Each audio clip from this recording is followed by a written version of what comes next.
Panjang, ada batasan karakter yang harus diisi, sehingga Bapak Ibu wajib mengisi. Nah, untuk itu saran kami, Bapak Ibu yang mungkin belum eh, terbiasa mengisi secara online di form, itu di-copy dulu pertanyaannya, ditaruh di Microsoft Word atau di Notepad, terus kemudian dijawab, Bu. Ya, dia boleh jawab. Kalau di Microsoft Word itu bisa menghidupkan fitur untuk menghitung karakter, itu bisa diketik dulu. Ya, pertanyaan ini kan ada sub pertanyaannya. Jadi satu pertanyaan itu ada 2 atau 3 sub pertanyaan di bawahnya.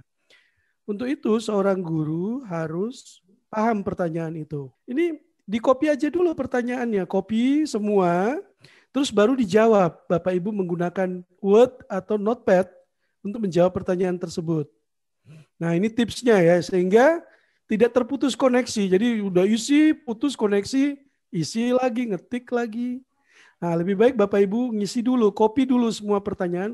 Nggak apa-apa, Bu, buka IC itu dibuka, di copy, terus taruh di Word itu nggak apa-apa. Bapak Ibu nggak jadi daftar, nggak apa-apa, nggak jadi ngisi dulu, nggak apa-apa, tidak usah takut.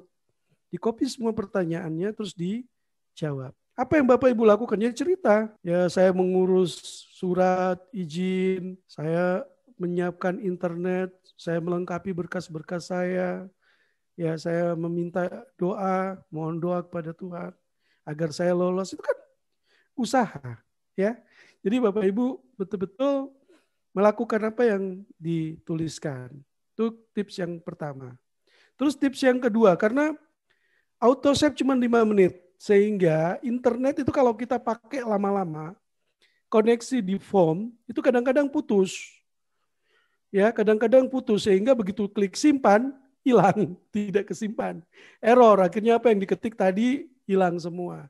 Nah, untuk itu setelah Bapak Ibu ketik di Word, terus kemudian pada saat jawab itu di copy, di paste, copy paste, kemudian disimpan. Proses itu tidak makan waktu tidak lebih dari 1 menit, sehingga sistem masih tetap pada sessionnya. Kenapa kita membatasi session? Karena kalau semua guru ngambil session di form, lama-lama sistemnya yang drop, tidak bisa bekerja.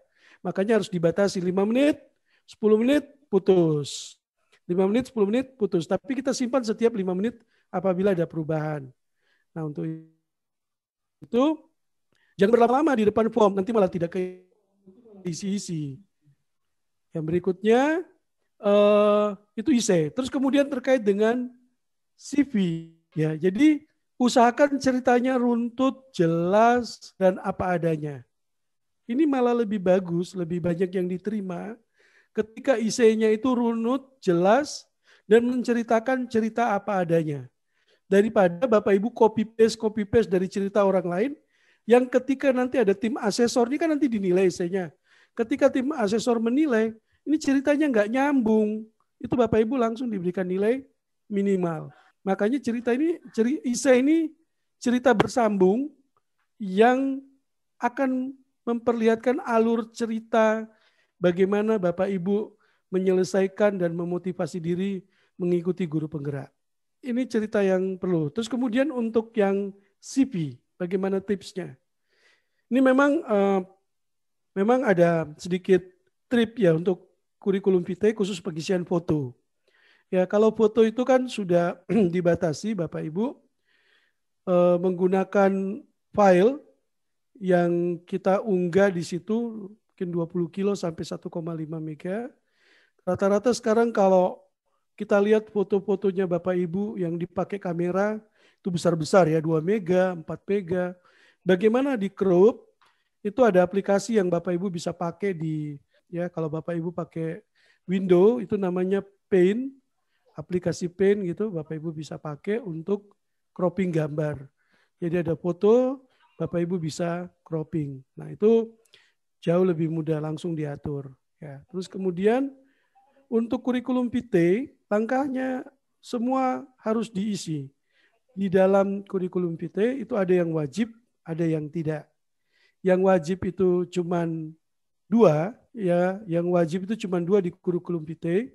Yang pertama informasi umum dan lengkapi berkas. Yang lain itu adalah opsional. Seperti pengalaman mengikuti pelatihan, organisasi, sukarelawan, melatih pengembangan orang lain, itu opsional. Boleh diisi, boleh tidak. Tetapi saran kami, kalau Bapak Ibu tidak isi, sangat mengurangi nilai kepantasan Bapak Ibu mengikuti guru penggerak. Kita mencari orang-orang yang benar-benar ingin jadi guru penggerak, karena kalau dia memang jadi guru penggerak, dia pasti didukung oleh pengalaman organisasi. Dia pasti didukung oleh pengalaman mengembangkan orang lain. Dia pasti didukung oleh pengalaman mengikuti pelatihan. Ya, ini logika berpikirnya kira-kira begitu. Sehingga kita berharap calon-calon kepemimpin pembelajaran ini betul-betul guru-guru yang mempunyai pengalaman-pengalaman tersebut. Bagaimana Bapak Ibu mau kita pilih kalau Bapak Ibu tidak memantaskan diri Bapak Ibu dengan menceritakan diri saya. Ini kesempatan Bapak Ibu show off kepada Kemdikbud, pada dinas, pada semua yang mengikuti jadi seleksi bahwa saya pantas. Ini kesempatan Bapak Ibu ngomong. Kalau memang Bapak Ibu punya pengalaman organisasi, tulis. Pengalaman pelatihan, tulis. Ya, jadi show off-nya Bapak Ibu memantaskan diri Bapak Ibu itu di CV. Itu tips ya. Sehingga si asesor, penilai kami pun itu tergoda untuk menjadikan Bapak Ibu calon guru penggerak.